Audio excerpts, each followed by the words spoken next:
Bismillahirrahmanirrahim. Bon, aujourd'hui, je vais essayer d'expliquer la solution de l'exercice 3 concernant les séries chronologiques.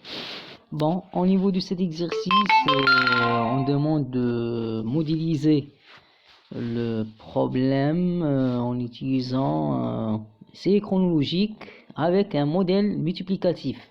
Donc, avant d'entamer l'exercice 3, il faut sauvegarder ou bien il faut retenir deux paramètres. Le premier paramètre, il faut savoir déterminer le nombre de saisons, c'est-à-dire l'ordre de la moyenne mobile. Ensuite, le deuxième paramètre, c'est la formule de la moyenne mobile qui dépend essentiellement selon le nombre de saisons. Au niveau de cet exercice, on remarque au niveau des données, on a des années et au niveau des années, il y a les semestres. Ce qui fait, puisque l'année contient 2 semestres, alors le nombre de saisons est égal à 2. Si l'année contient les quadrimestres, alors le nombre de saisons est égal à 3. Si l'année contient les trimestres, alors le nombre de saisons est égal à 4. Et bien sûr, si on a les mois, on peut les exprimer en fonction des semaines. Donc, ce qui fait, il faut savoir compter le nombre de semestres, ou bien trimestres, ou bien quadrimestres. Bon, après la détermination du nombre de saisons, il faut retenir la formule de la moyenne mobile qui change selon le nombre de saisons. Au niveau de l'exercice 2, on a traité un cas où le nombre de saisons est égal à 3, tel que la formule de la moyenne mobile Z de T égale 1 sur 3, YT moins 1 plus YT plus YT plus 1. Au niveau de cet exercice, il y a un changement au niveau de la formule de la moyenne mobile, puisque le nombre de saisons est égal à 2, alors la formule devient Z de T est égal à 1 demi, entre parenthèses, 1 demi YT moins 1 plus YT plus 1 demi YT plus 1. Bon, selon l'exercice, toujours on va tracer un tableau en commençant par les valeurs de T, d'accord. Au niveau de cet exercice, on remarque qu'on a 5 valeurs, d'accord, telles que Y représente le nombre de personnes atteintes d'une maladie. Donc, pour T égale à 1, on a 11, pour T égale à 2, on a 7, pour T égale à 3, on a 29, pour T égale à 4, on a 43, et pour T égale à 4 et 5 égale à 101. Dans ce cas, pour calculer Z de 1, on ne peut pas calculer Z de 1 puisque la formule dépend de Y de 0. Et le tableau initial ne contient pas Y de 0. Ce qui fait la première valeur de Z de 1, on ne peut pas l'évaluer. Pareil pour Z de 5. On ne peut pas évaluer Z de 5 parce que Z de 5 dépend de Y de 6. Et Y de 6 dépend ne figure et Y de 6 ne figure pas dans le tableau.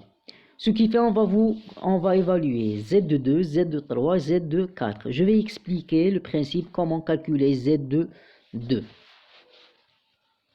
Z de 2 est égal à 1 demi Y1 plus Y de 2 plus 1 demi Y de 3. Ce qui fait on va mettre 1 demi multiplié par 11, 11 sur 2, plus 7, plus 29 sur 2. D'accord? Donc, 29 sur 2 plus 11 sur 2, donc on va trouver 20, plus 27, c'est 27. Divisé par 2, on trouve 13,5. D'accord? Ça, c'est comment évaluer Z de 2. Maintenant, c'est pareil, on va évaluer Z de 3, Z de 4.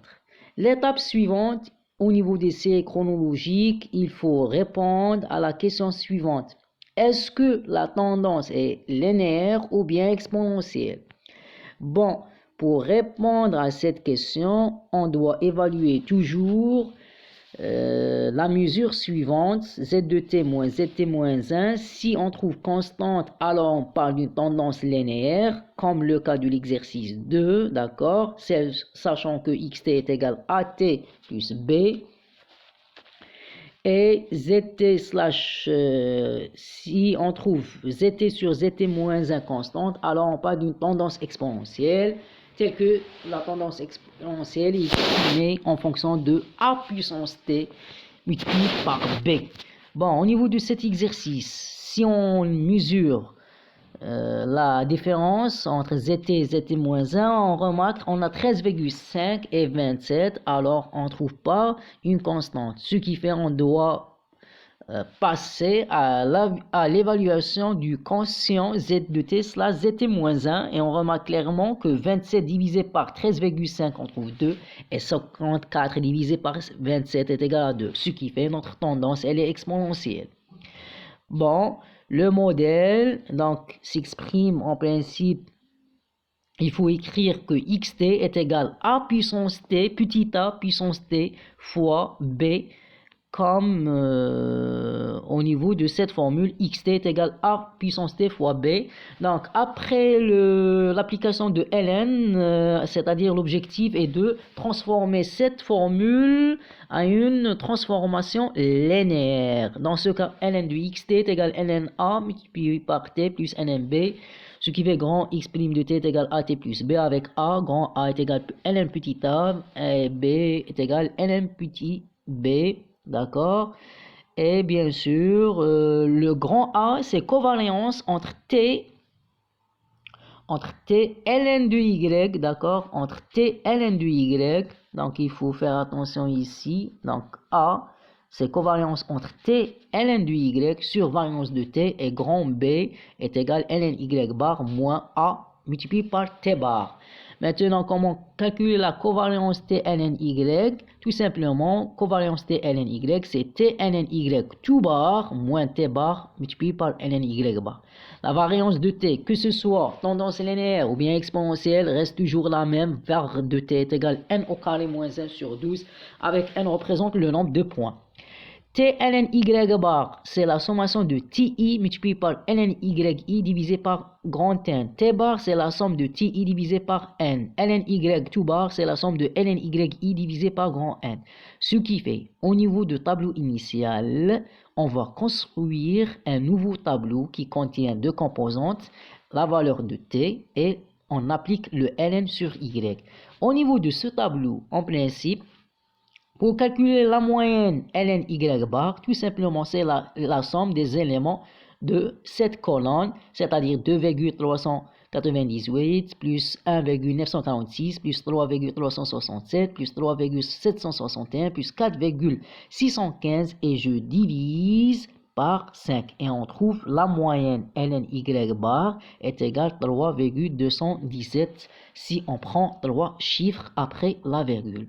Pour T bar, c'est simple, la moyenne de T bar, c'est la somme de TI divisé par grand N, c'est-à-dire 1 plus 2 plus 3 plus 4 plus 5, et je divise par 5 et on trouve 3. Concernant T ln Y bar, en principe, au niveau de ce tableau, on ajoute une colonne qui représente le produit entre T et ln Y. Par exemple, 1 multiplié par 2,398, on trouve 2,398. Ensuite, 2 multiplié par 1,946. Je fais la somme des produits et je divise par 5 et on trouve 10,902. Maintenant, après le calcul des éléments, je passe au calcul de la covariance, c'est-à-dire T ln Y bar. Je remplace par 10,902 moins, entre parenthèses, T bar, c'est-à-dire 3, multiplié par ln Y bar qu'on a trouvé 3,217. Et je divise par la variance de T qui est égale à 2. On a trouvé le grand A. Maintenant, pour trouver grand B, tout simplement, c'est ln Y bar moins A majuscule fois T bar, et on trouve 1,339. Notre objectif est de trouver petit a et petit b, c'est-à-dire les paramètres de la tendance.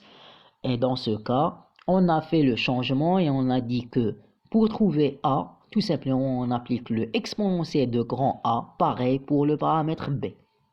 Dans ce cas, au niveau de cet exercice, notre tendance, on trouve xt est égal à 1,870 puissance t multiplié par 3,815. Ça, c'est le modèle de la tendance. Maintenant, puisqu'on utilise un modèle multiplicatif en considérant les composantes saisonnières, c'est-à-dire notre modèle s'écrit de la forme suivante, y de t est égal x de t multiplié par s de t.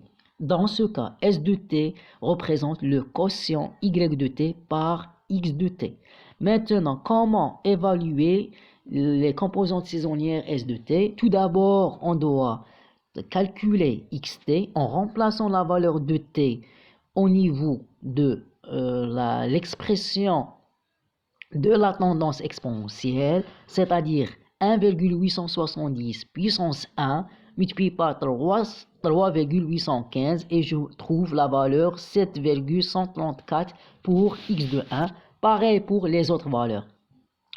Pour le quotient, il faut faire attention. Au niveau de cet exercice, on a utilisé modèle additif, c'est-à-dire on a xt fois s de t. Si on a un modèle additif, à la place de multiplication, on va trouver l'addition. Et dans ce cas, pour trouver la composante saisonnière s de t, on doit faire la différence.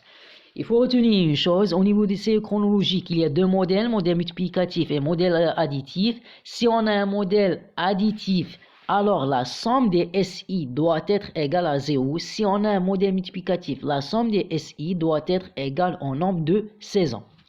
Maintenant, après le calcul de quotient, il faut revenir au tableau de données initial et on va analyser quelle est la valeur, c'est-à-dire la première valeur au niveau du tableau initial correspond à quel semestre ou bien à quel quadrimestre. On remarque clairement que au niveau du tableau initial, la première valeur correspond à S2, d'accord?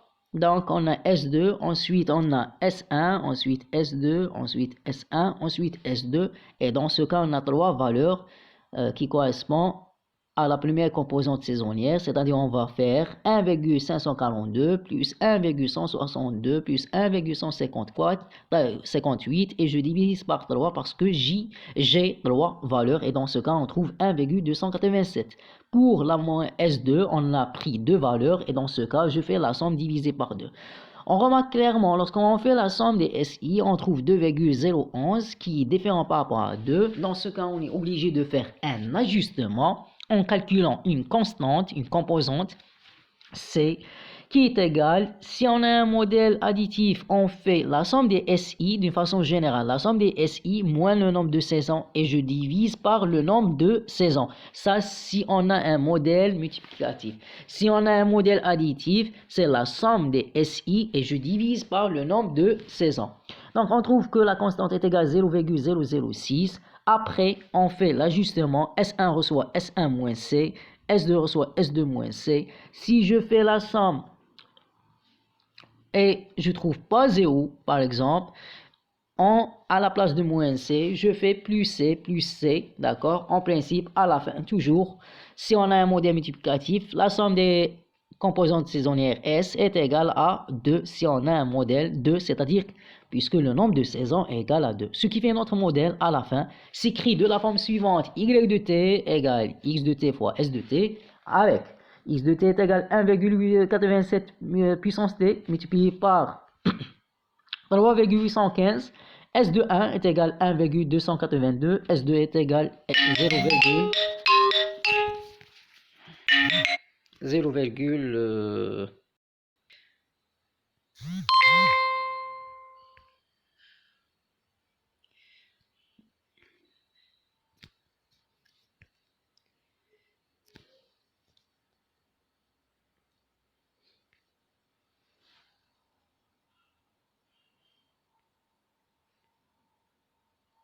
Donc 0,718, pardon. Bon, et S de t plus 2 est égal à S de t parce que le nombre de saisons est égal à 2, d'accord?